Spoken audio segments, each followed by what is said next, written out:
Dans celle-ci, quelqu'un a finalement arrêté d'être gentil pour protéger ce qui comptait vraiment. D'accord, allons-y. Mon père a poussé ma fille de 9 ans à la table du réveillon de Noël.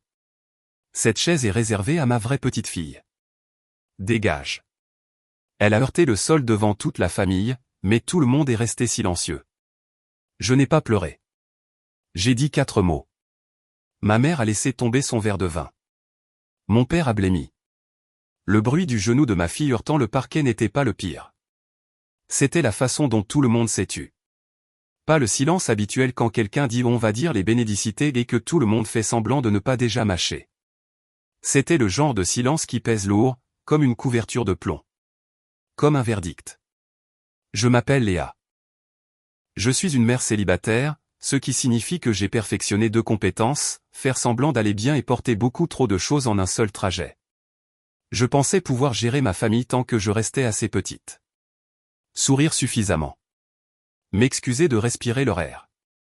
Le réveillon de Noël chez mes parents était mon rappel annuel que se faire toute petite, c'est encore prendre trop de place si la mauvaise personne décide que vous n'êtes pas à votre place. La salle à manger ressemblait au résultat d'une bagarre entre un catalogue de déco et un marché de Noël. Des guirlandes partout. Des bougies qui sentaient le sapin d'hiver, ce qui est une façon polie de dire sève d'arbre et mensonge. Ma sœur Chloé avait insisté pour qu'on porte des pulls assortis.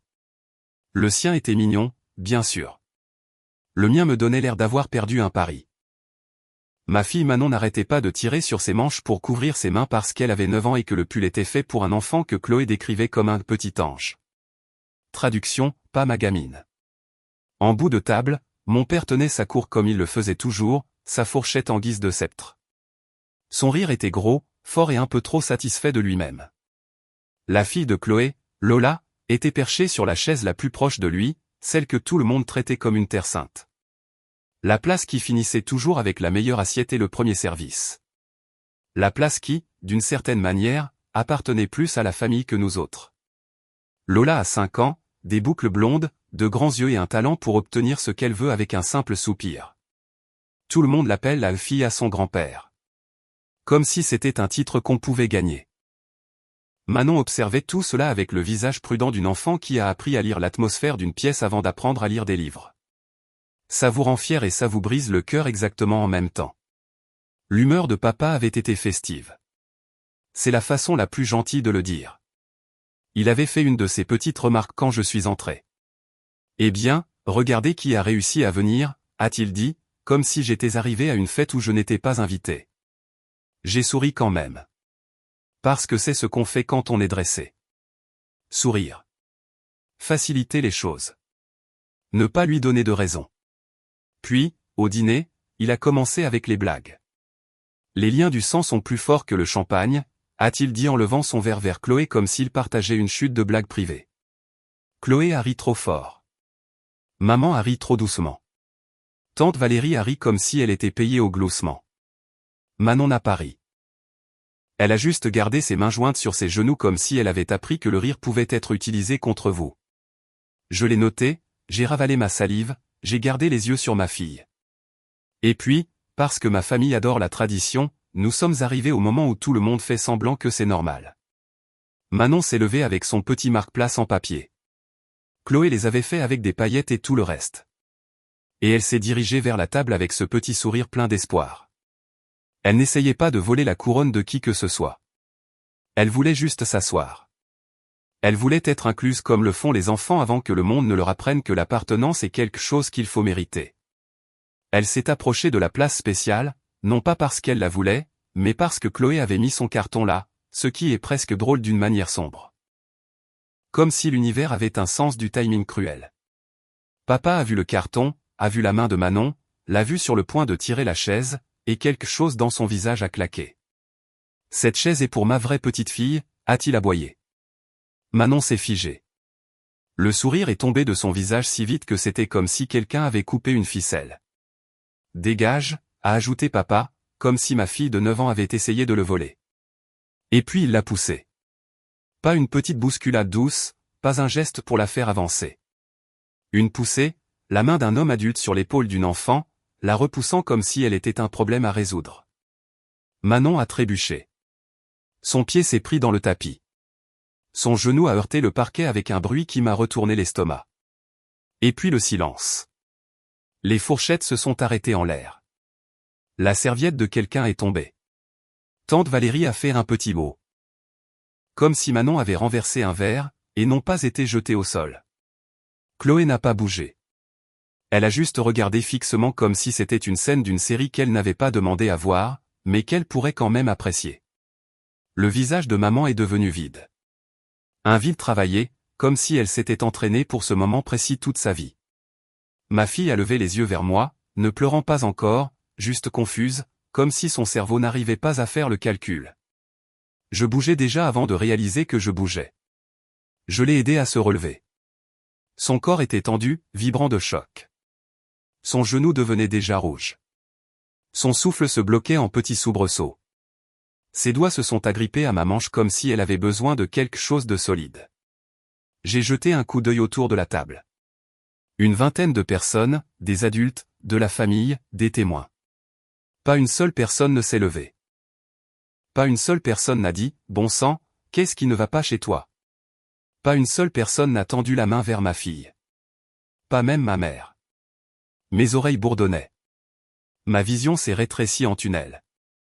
Et puis, au milieu de ce bourdonnement, une pensée a atterri dans ma tête avec une clarté glaciale parfaite. C'est fini. Je me suis penché près de Manon et j'ai murmuré, je suis là. Parce que j'avais besoin qu'elle entende au moins un adulte dans cette pièce dire quelque chose de vrai. Puis j'ai plongé ma main libre dans mon sac. Je n'ai pas fait de discours. Je n'ai pas demandé la permission.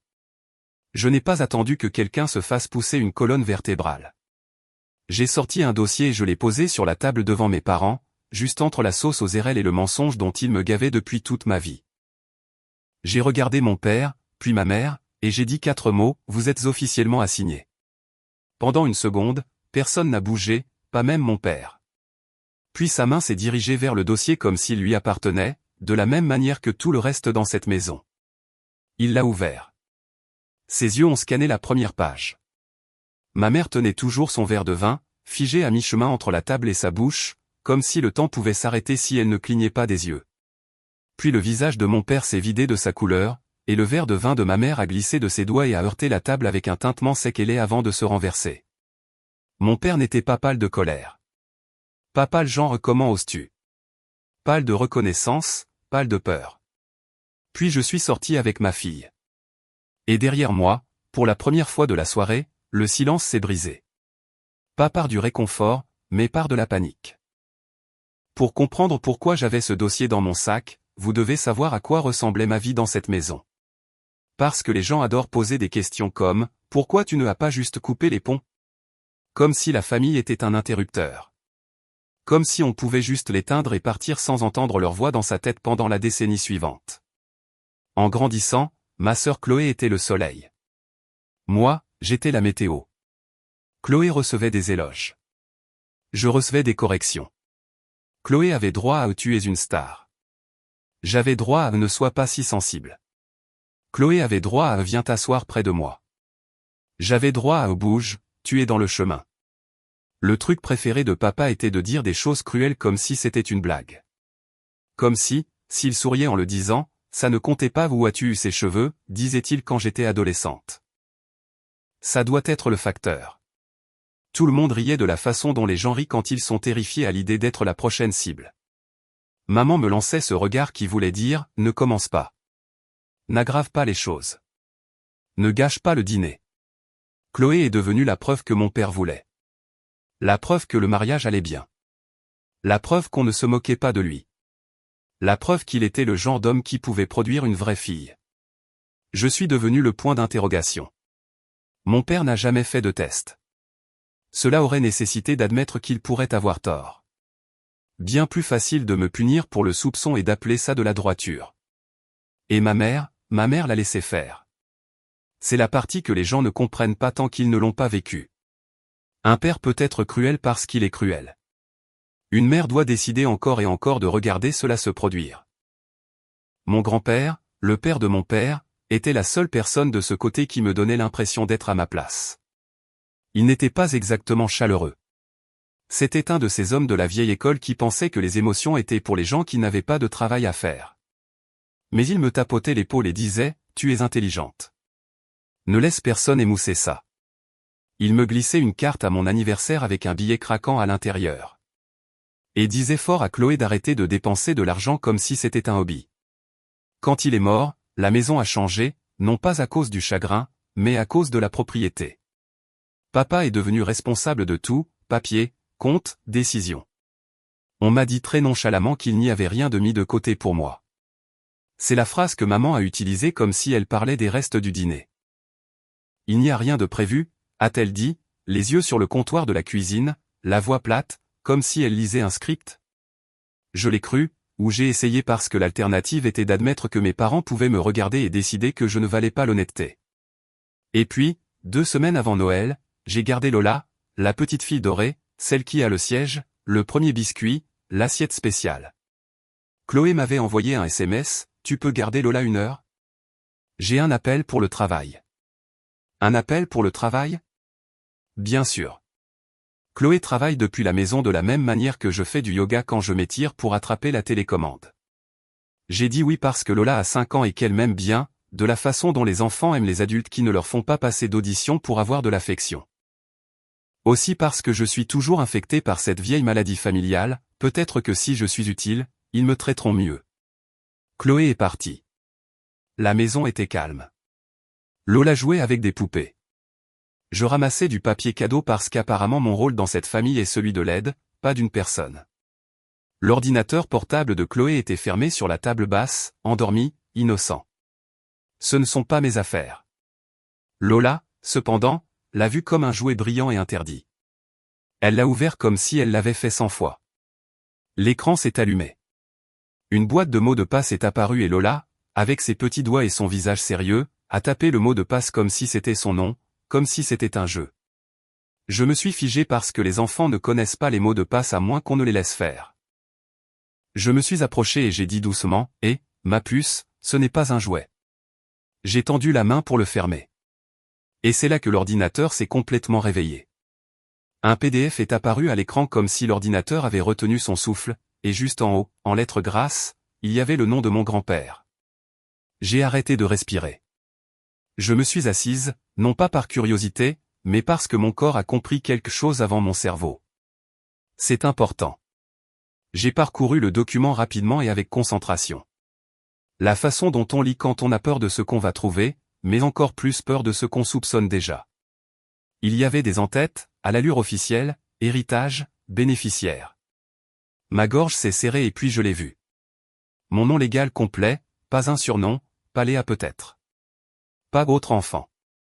Mon nom imprimé, propre, indéniable. J'ai fait défiler à nouveau avec précaution, comme si je bougeais trop vite, la vérité disparaîtrait. Une page intitulée « Résumé de distribution » était à moitié visible. Une ligne m'a sauté aux yeux parce qu'elle comportait une date dont je me souvenais dans mes os. Le mois où j'avais demandé de l'aide pour une caution sur un appartement plus sûr après un cambriolage. Le mois où papa avait ri et dit « Tu aurais dû faire de meilleurs choix ». Le mois où maman avait haussé les épaules et dit « On ne peut pas ». Ce même mois, Chloé avait soudainement annoncé qu'elle était tellement bénie et avait acheté un nouveau SUV. J'ai fixé cette ligne jusqu'à ce que les chiffres deviennent flous. Puis j'ai fait la seule chose intelligente que j'ai jamais apprise à faire dans cette famille. J'ai pris une photo. Juste une. Claire. Nom de l'héritage. Mon nom. La partie qui comptait. J'ai fermé l'ordinateur portable. Lola a demandé si elle pouvait regarder des dessins animés. Je lui ai souri comme si mon monde ne venait pas de basculer. Oui, chérie, j'ai dit. Choisis-en un. Ce soir-là, après que Chloé soit rentrée et gazouillée tout va bien, j'ai dit oui, parce que j'avais besoin de temps et parce qu'affronter des gens comme mes parents sans plan, c'est comme entrer dans un ouragan avec un parapluie. 2 jours plus tard, j'étais assise en face d'une femme nommée Maître Sandrine Rousseau dans un petit cabinet d'avocat qui sentait le café et la compétence.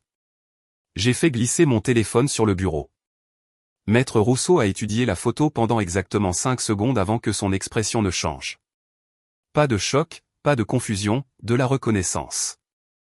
Le genre de regard qu'on donne quand on a déjà vu ce schéma. Si votre nom est dessus, a-t-elle dit d'une voix calme, les administrateurs ne peuvent pas décider que vous ne comptez pas. J'ai dégluti. Même s'il pense. Même s'il pense ce qu'il pense. Maître Rousseau a coupé court. L'écrit l'emporte sur les opinions. Je n'ai pas appelé mes parents. Je n'ai pas demandé à Chloé. Je n'ai pas mis les choses au clair. J'ai laissé Maître Rousseau faire ce qu'elle fait tranquillement. Et quand elle m'a remis un dossier quelques jours plus tard, je ne l'ai pas ouvert sur le parking comme un personnage de film. Je me suis assise dans ma voiture et je l'ai regardé comme si c'était une bombe. Parce que c'en était une, pas du genre explosif, mais du genre qui change la vie. Pendant des jours, ce dossier a vécu dans mon sac. Je le sortais. Je le remettais. Je le sortais. Je le remettais. Je me suis dit, après les fêtes, pas à Noël, pas devant tout le monde. Ne sois pas dramatique. Ne gâche pas tout. Je me suis dit que je pouvais tenir un dîner de plus. Je me suis dit que je pouvais maintenir la paix. Et puis mon père a mis ses mains sur mon enfant, et attendre n'a plus été un choix. Manon était silencieuse dans la voiture, pas le silence habituel où elle complote pour me convaincre que le dessert compte comme un groupe alimentaire. C'était le genre de silence qui vous effraie en tant que parent parce que vous pouvez entendre le petit cerveau de votre enfant essayer de donner un sens à quelque chose qui n'aurait jamais dû arriver. Son genou commençait à gonfler. Elle reniflait fort comme si elle essayait de ne pas pleurer, comme si pleurer ferait d'elle un problème. Je l'ai haïssé pour ça. Pour lui avoir appris ça. J'ai gardé ma voix douce. Et, regarde-moi. Tu n'as rien fait de mal. Elle fixait la fenêtre. Il ne m'aime pas. Ma gorge s'est serrée. Ça le concerne lui, bébé, pas toi. La voix de Manon s'est faite plus petite. Est-ce que c'est parce que je ne suis pas vrai? C'était là. Le poison transmis comme un héritage. J'ai garé la voiture une seconde parce que j'avais besoin que mes mains soient stables. Non, ai-je dit, et j'ai fait de ce mot un mur. Tu es vrai. Ta place est avec moi, toujours. Elle a hoché la tête comme si elle voulait me croire, comme si la croyance était une chose qu'elle devait mériter. J'ai conduit le reste du chemin jusqu'à la maison avec la mâchoire si serrée que mes dents me faisaient mal. Maintenant, parce que je sais que certains d'entre vous demandent déjà ce qu'il y avait dans le dossier. Le voici. La révélation. La chose que je n'ai pas expliquée à table parce que ma famille ne mérite pas de discours. Ce dossier n'était pas une menace. C'était une assignation officielle par huissier. C'était une requête au tribunal pour forcer une comptabilité complète de la succession de mon grand-père. Chaque euro entré, chaque euro sorti, chaque signature, chaque virement. Elle demandait au tribunal de geler toute distribution future jusqu'à ce que la vérité soit sur papier où personne ne pourrait l'oublier. Elle demandait la révocation de mes parents en tant que gestionnaire parce que ce que j'avais trouvé n'était pas de la confusion. C'était du détournement de fonds. Il incluait des preuves. Mon nom sur l'héritage, les lignes de distribution qui correspondaient au miracle soudain dans la vie de Chloé et les informations de l'administrateur du fonds pour que personne ne puisse prétendre que c'était faux. Et cette page de garde. C'est pour ça que mon père a blêmi. Parce qu'il l'a reconnu. Parce qu'il savait exactement ce qu'il avait fait. Parce qu'il savait que je ne devinais pas. J'avais fini. Mon téléphone a commencé à sonner avant même que je ne me gare dans mon allée. Chloé d'abord, puis maman, puis papa. Encore et encore. Chloé a laissé un message vocal qui était moitié rage, moitié panique. Qu'est-ce que tu as fait? Tu es folle? Tu gâches tout. Le message vocal de maman était un murmure sanglotant. Léa, s'il te plaît. S'il te plaît, ne fais pas ça. Pense à. Comme si je n'avais pas pensé au genou de mon enfant heurtant le parquet. Le message vocal de papa était froid. Pas de cris, pas de théâtre, juste ceci, tu ne prendras rien à cette famille. Je n'ai pas rappelé. J'ai installé Manon sur le canapé avec son legging et un vieux sweat à capuche, j'ai pressé une poche de glace sur son genou et j'ai fait un chocolat chaud avec un supplément de guimauve parce que parfois, être parent, c'est juste savoir quand ajouter du sucre à la douleur. Nous avons regardé un film de Noël sur le canapé, Manon blottie contre mon flanc comme si elle avait peur que le monde la bouscule à nouveau si elle bougeait. Mon téléphone n'arrêtait pas de vibrer. Le groupe de discussion de la famille explosait. Tante Valérie, comment as-tu pu faire ça à Noël? Un cousin à qui je parlais à peine, j'ai vu ce qui s'est passé. Tu vas bien? Chloé postant des photos de Lola assise sur le siège spécial avec une légende comme si c'était mignon, comme si c'était normal. Et puis la campagne de dénigrement a commencé. Chloé a posté sur Facebook, certaines personnes détruiraient une famille pour de l'argent. Pas de nom, juste assez pour que tout le monde pointe du doigt. Les gens ont réagi avec des petits émojis cœur comme si la trahison était un contenu inspirant.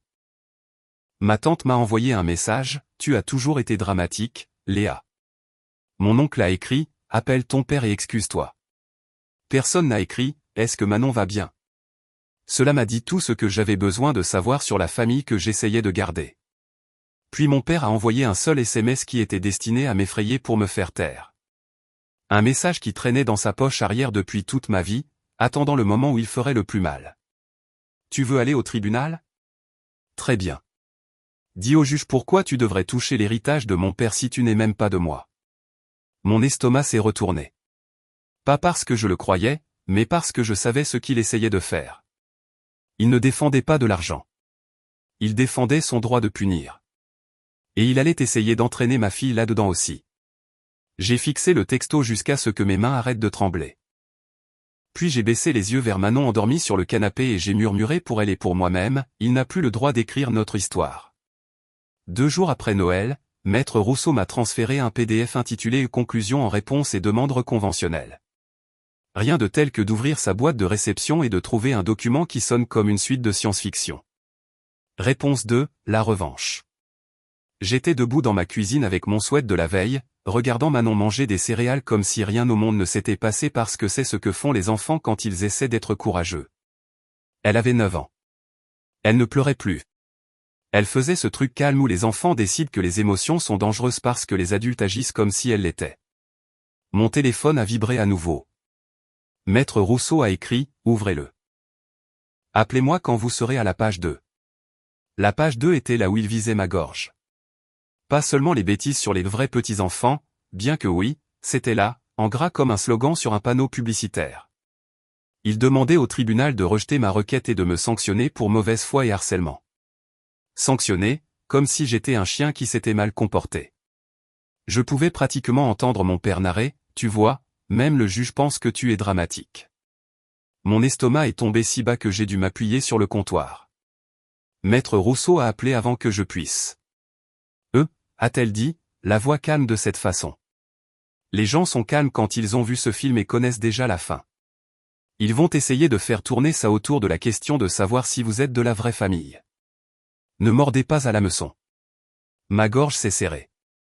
Ils font vraiment ça. Ils sont désespérés, a-t-elle dit.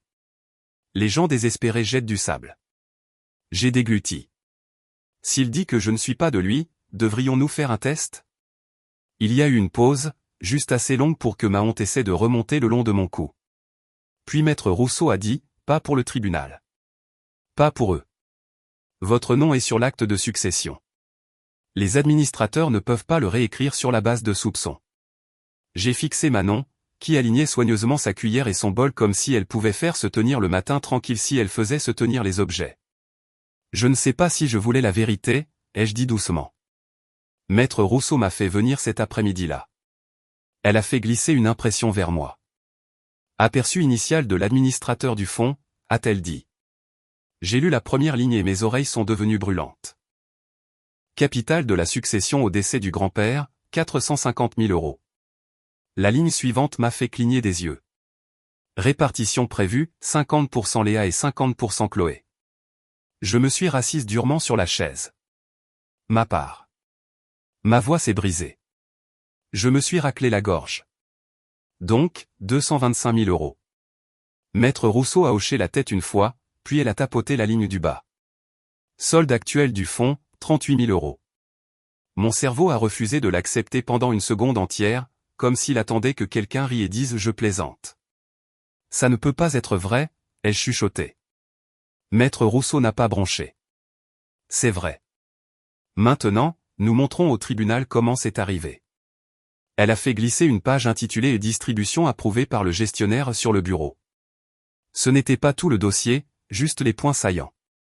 Assez pour me rendre malade. Pas assez pour le mettre sur papier. Pas encore. Et puis j'ai vu où ma vie était passée.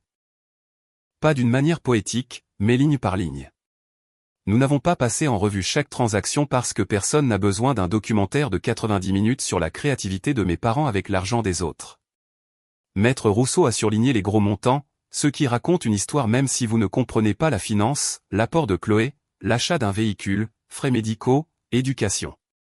Les catégories étaient presque insultantes, comme si vous étiquetez le vol au soutien familial, cela devient sain. Ils m'ont dit qu'ils ne pouvaient pas m'aider, ai-je dit, et je me suis entendu comme on entend sa propre voix sur un enregistrement. Trop calme, trop contrôlé, comme si je laissais sortir l'émotion, elle me noierait. Maître Rousseau n'a pas dit « je suis désolé ». Elle n'a pas dit « c'est affreux ». Elle n'a pas joué l'empathie. Elle m'a tendu la réalité comme une arme.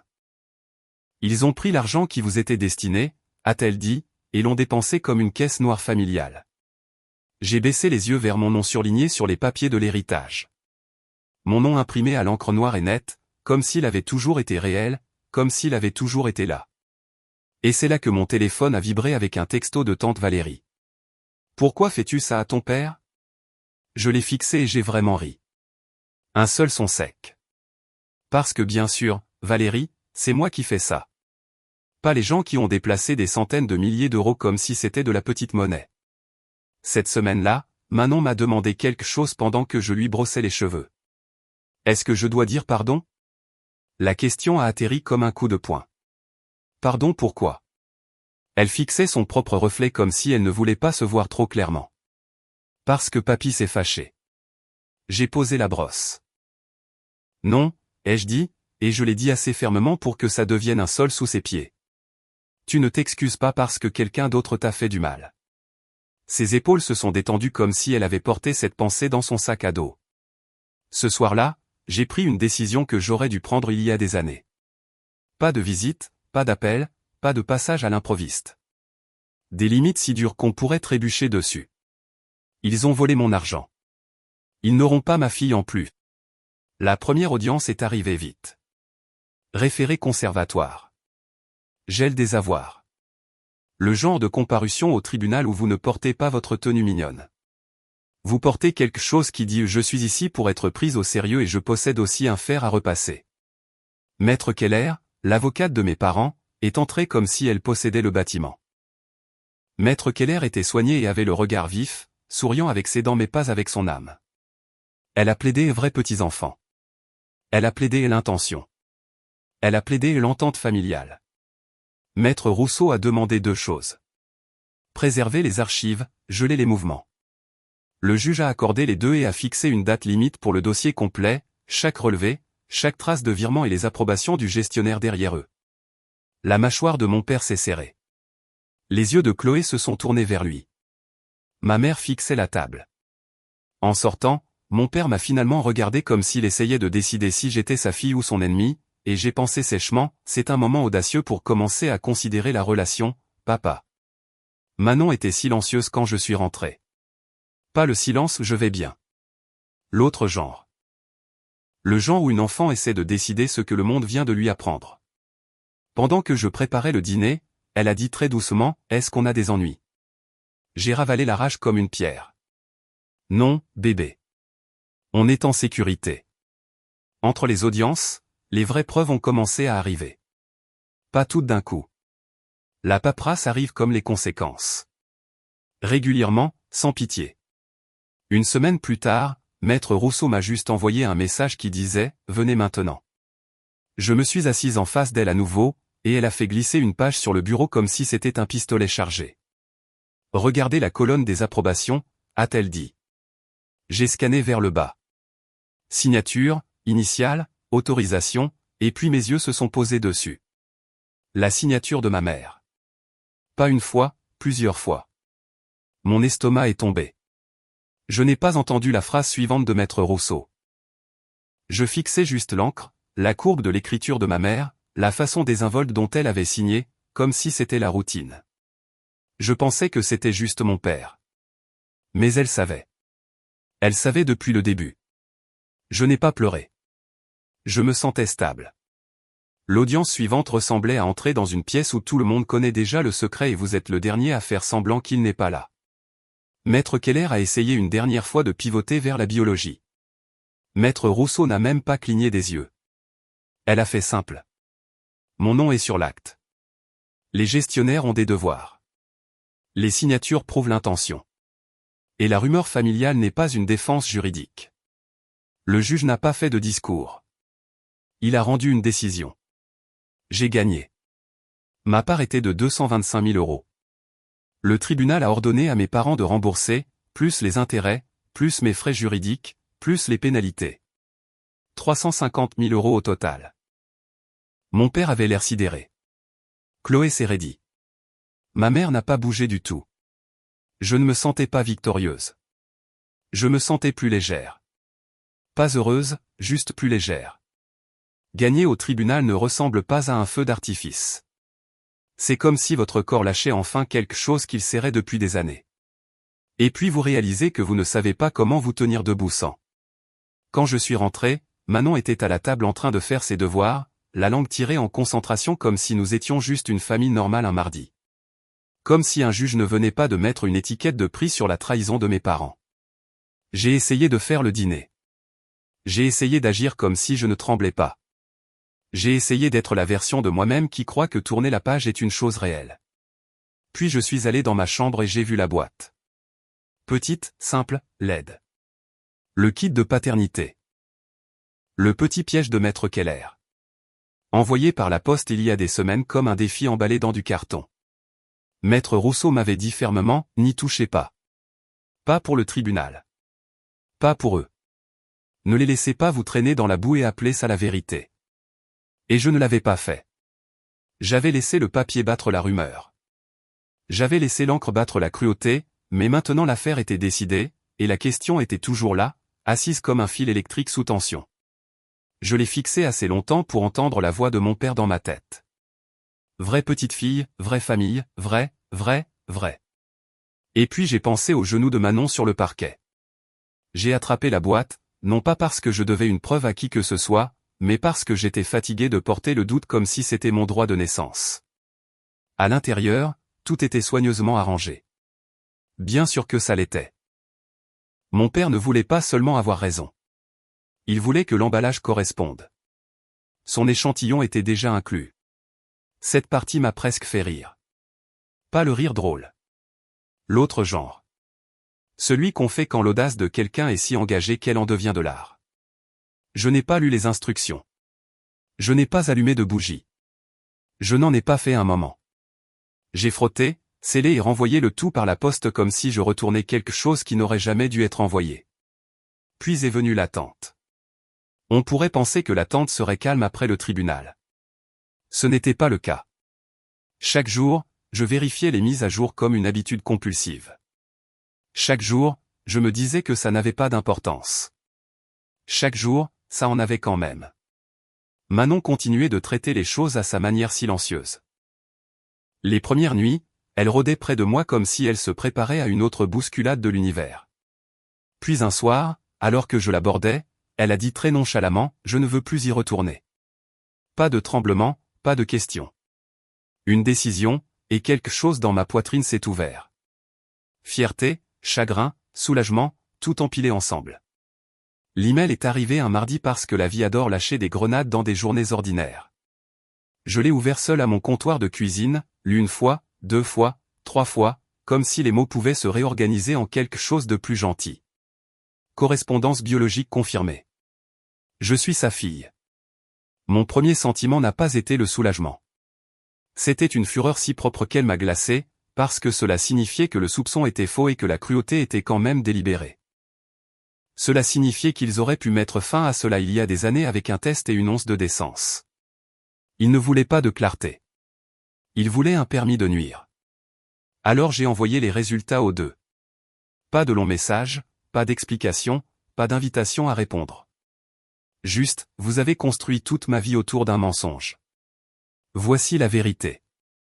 Puis je les ai bloqués. Et je pensais que ce serait la fin. Ce n'était pas le cas. Une semaine plus tard, on a sonné à ma porte et j'ai regardé par le Judas et j'ai vu ma mère debout là, seule, les mains jointes comme si elle était sur le point de demander pardon de la façon dont on demande une faveur. Manon était à l'école. Dieu merci. J'ai ouvert la porte juste assez pour qu'il soit clair que j'écoutais, pas que j'accueillais. Les yeux de ma mère étaient gonflés. Pas de façon dramatique, de façon fatiguée, comme si elle avait pleuré devant le miroir éperdu. Elle n'a pas commencé par « je suis désolé ». Elle a commencé par de la stratégie. Ton père, il a changé, a-t-elle dit. Il a demandé des nouvelles de Manon. Je n'ai rien dit. Il veut la voir, s'est-elle précipitée. Il veut être une famille maintenant qu'on sait. Maintenant qu'on sait. Comme si l'amour était un abonnement qui s'active quand le labo confirme que vous êtes éligible. Puis elle a finalement craqué et la vérité est sortie de la seule façon dont elle sort toujours après des années de silence. Désordonnée et trop tardive. Avant ta naissance, a-t-elle dit, la voix tremblante. J'ai couché avec quelqu'un d'autre. Juste une fois. Ton père l'a découvert ou il l'a soupçonné. Honnêtement, je ne me souviens même plus lequel est venu en premier. Mais à partir de ce moment-là, il a décidé que tu pourrais ne pas être de lui. Et je l'ai laissé te traiter comme un point d'interrogation parce que j'étais coupable. Je pensais que je le méritais.